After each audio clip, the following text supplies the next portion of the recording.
Cuando Julia nació, nadie en la sala dijo una palabra. No porque fuera una escena solemne o respetuosa, sino porque el silencio se volvió un presagio. Fue su madre, Clara, quien notó por primera vez que algo no estaba bien. El llanto de su hija era normal, pero al pasar los meses, Julia no reaccionaba a los ruidos. No se sobresaltaba con las puertas. No se giraba si la llamaban por su nombre. Clara llevó a su bebé a una decena de consultas hasta que un médico lo dijo sin rodeos: su hija era sordomuda. La niña nunca escucharía el mundo, ni podría hablarlo. El padre, Tomás Herrera, un abogado prestigioso con aspiraciones políticas, no supo cómo recibir la noticia. No lloró. No se enojó. Solo se quedó mirando a la pared durante minutos. Luego se levantó, se sirvió un whisky y al volver a la habitación dijo algo que Clara nunca olvidaría. Esto no era lo que esperaba. Yo no puedo con esto. A la semana siguiente se marchó. Sin más. Dejó dinero, un coche y una carta. En la carta decía que necesitaba enfocarse en su carrera, que lo sentía, que esperaba que Clara entendiera. Pero Clara no entendía. No entendía cómo un hombre podía abandonar a su hija por ser distinta. No entendía cómo alguien que ganaba juicio sobre derechos humanos podía no reconocer los de su propia hija. Julia creció sin saber quién era su padre. Clara, en lugar de hablarle de abandono, le hablaba de música. Aunque la niña no pudiera oír, podía sentir. Clara le colocaba los pies descalzos sobre el piano cuando tocaba. La niña sonreía, sentía la vibración. Era su forma de escuchar el mundo. Cuando fue un poco mayor, Clara le enseñó lengua de señas. Luego consiguió una maestra de expresión corporal. Julia no podía hablar, pero sí podía contar historias con sus manos, con sus gestos, con sus ojos. A los 12 años, Julia era la estrella muda de su colegio. No porque gritara ni hablara, sino porque su presencia llenaba los espacios. En cada muestra escolar, hacía una pequeña interpretación musical usando señas, expresión corporal y proyectando subtítulos que había escrito sola. Uno de esos días, un padre de otro alumno grabó un vídeo de su actuación. Lo subió a redes. No puso nombres. Solo el texto: no puede hablar. No puede oír. Pero te hace llorar sin decir una sola palabra. El vídeo estalló. Cientos de miles de personas compartieron el momento. Entre ellas, sin saberlo, uno de los asistentes de Tomás. El vídeo apareció en su móvil durante un almuerzo de trabajo. Tomás estaba revisando documentos cuando el sonido de un piano suave comenzó a sonar. Miró la pantalla sin interés. Pero cuando alzó la vista, se quedó paralizado. Esa niña. Esa mirada. Esa sonrisa. No lo sabía aún, pero algo dentro de él gritó con fuerza que la conocía. ¿Dónde es esto?, preguntó con un hilo de voz. Una escuela pública en el barrio de Lavapiés. Se ha vuelto viral. Dicen que la niña nunca oyó una sola nota. Tomás se levantó de la mesa y se encerró en su oficina. Reprodujo el vídeo otra vez. Y otra. Y otra. Cada vez que veía el rostro de la niña, una imagen le venía a la cabeza. Clara, con un bebé en brazos, mirándolo con ojos llenos de decepción. Esto no era lo que esperaba, se dijo. Y por primera vez, se odió. No durmió esa noche. Ni la siguiente. A la tercera, llamó a un contacto. Quería saber el nombre de la niña. Nadie se lo daba. Pero era abogado. Sabía cómo moverse. Supo que el próximo viernes habría una nueva muestra. Y supo que ella estaría allí. Entonces decidió asistir. De incógnito. No para hablar. No para explicarse. Solo para verla en persona. Ver si era cierto que una niña muda podía hablar más alto que todos los discursos que él había dado en su vida. El viernes por la tarde, Tomás llegó al colegio media hora antes del evento. No vestía su traje habitual ni sus gafas de marca. Llevaba ropa sencilla, un gorro y una chaqueta común. No quería que nadie lo reconociera. No quería que nadie asociara al hombre que abandonó a su hija con el que ahora estaba sentado en la tercera fila de un auditorio escolar. El lugar era modesto. Sillas plegables, un telón de tela mal colgado y un piano eléctrico arrinconado al fondo. Pero el ambiente estaba cargado de expectativa. Los padres hablaban entre ellos. Algunos sostenían flores. Otros preparaban los móviles para grabar. Tomás no hablaba con nadie. Solo miraba el escenario vacío, sintiendo que cada minuto que pasaba se le metía bajo la piel. Cuando las luces se atenuaron, el murmullo bajó. La directora subió al escenario y dijo unas palabras que Tomás no escuchó. Estaba demasiado ocupado conteniendo el temblor de sus manos. Entonces, la cortina se abrió, y ahí estaba ella. Julia. Con un vestido blanco hasta las rodillas, el cabello recogido en una trenza, y los ojos iluminados por una calma poderosa. Caminaba segura, con su madre a un lado, hasta el centro del escenario. Clara le acomodó el micrófono solo para subtítulos, colocó un proyector pequeño que apuntaba a la pared lateral y le entregó un control. Luego se retiró. Julia se quedó sola. Y empezó. La música comenzó a sonar desde el equipo del colegio. Era una pieza instrumental, suave, melancólica. Pero ella no bailaba. No cantaba. Solo se quedó quieta. Luego levantó las manos y, como si fueran alas, comenzó a dibujar el aire. Cada movimiento estaba sincronizado con una frase proyectada detrás. No puedo oírte. Pero puedo sentirte. No puedo hablarte. Pero puedo mirarte. No puedo gritar. Pero mi silencio pesa. Tomás sintió que se le quebraba el pecho. La niña no solo comunicaba. Contaba una historia. La suya. Una historia de ausencia, de dolor, de superación. Cuando los demás niños cantaban de fondo, ella solo se limitaba a acompañar cada estrofa con movimientos lentos, firmes, que hacían que hasta el aplauso más ligero fuera una falta de respeto. En un momento, la pantalla proyectó una imagen, un dibujo hecho a mano. Era una niña parada frente a una puerta cerrada. Debajo, la frase: «Papá nunca tocó el timbre». Entonces, sin mirar al público, Julia alzó las manos una vez más. Abrió los brazos como si esperara un abrazo que jamás llegó. Luego bajó lentamente la cabeza, y terminó. Silencio absoluto. Por un segundo, nadie se atrevió a aplaudir. Pero luego, una mujer se puso de pie. Luego otra. Y otra. El auditorio entero se levantó en una ovación contenida, profunda, que se sentía más como un suspiro colectivo que como celebración. Clara subió al escenario para abrazarla. Julia no sonrió. Solo asintió. Como si supiera que había cumplido su propósito. Tomás no pudo moverse. Estaba paralizado. Ahogado. Con la garganta cerrada y los ojos empañados. No sabía si salir corriendo o gritarle al mundo que esa era su hija. Pero no hizo ninguna de las dos cosas. Solo se quedó sentado. Hasta que Julia, mientras bajaba del escenario, se detuvo de pronto. Giró el rostro, y miró directamente hacia él. No lo veía con rabia. No lo miraba como a un enemigo. Solo como si lo hubiera reconocido. Tomás bajó la vista. Pero cuando volvió a levantarla, ella seguía allí. Quietecita. Y entonces, con un gesto apenas perceptible, se llevó 2 dedos al corazón y los estiró hacia él. Era un signo. Uno que aprendió años atrás con su maestra de señas. Te perdono. Él no pudo soportarlo. Se levantó, dio 2 pasos hacia atrás, tropezó con una silla, y salió del auditorio como un hombre huyendo de sí mismo.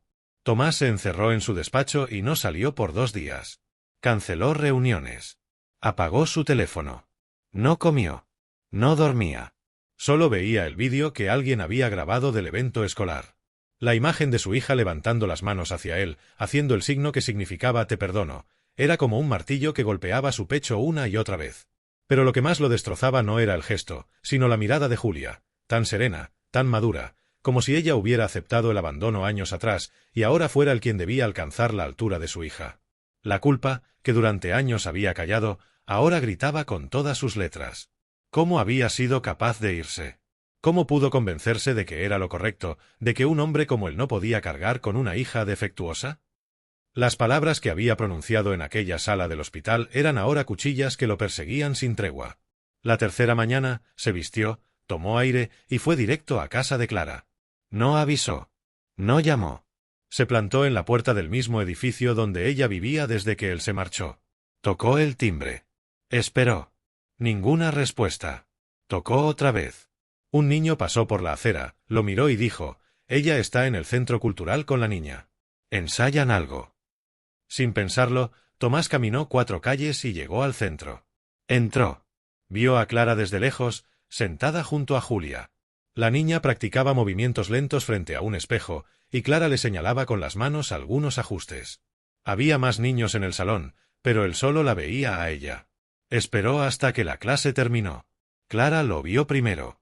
Su expresión fue dura. Cerrada. Caminó hacia él. ¿Qué haces aquí? Quiero hablar. No tienes nada que decir que no haya dicho tu silencio. No vine a justificarme. Solo quiero pedirte que me dejes verla. Solo hablarle. Una vez. ¿Y después qué? ¿Volverás a desaparecer? No. No otra vez. ¿Y si no quiere verte? Entonces me iré. Y respetaré su decisión. Pero necesito que escuche lo que no tuve el valor de decir hace 12 años. Clara lo miró, midiendo cada palabra, cada gesto.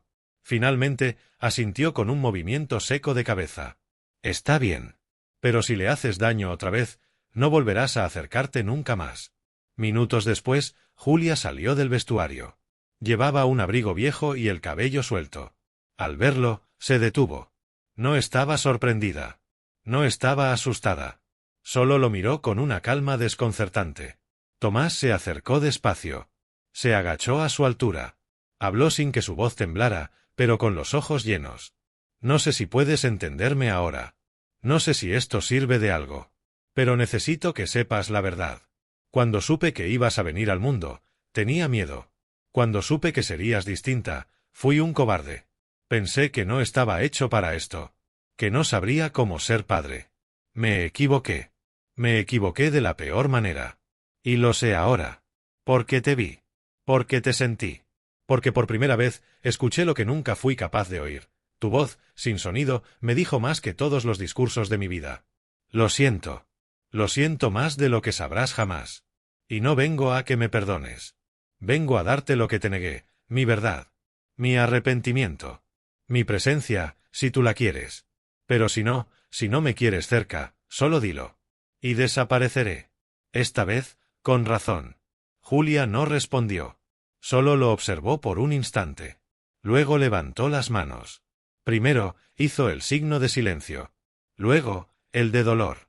Después, el de espera. Y por último, puso su mano en el pecho, la alzó al cielo y la dejó caer en su regazo.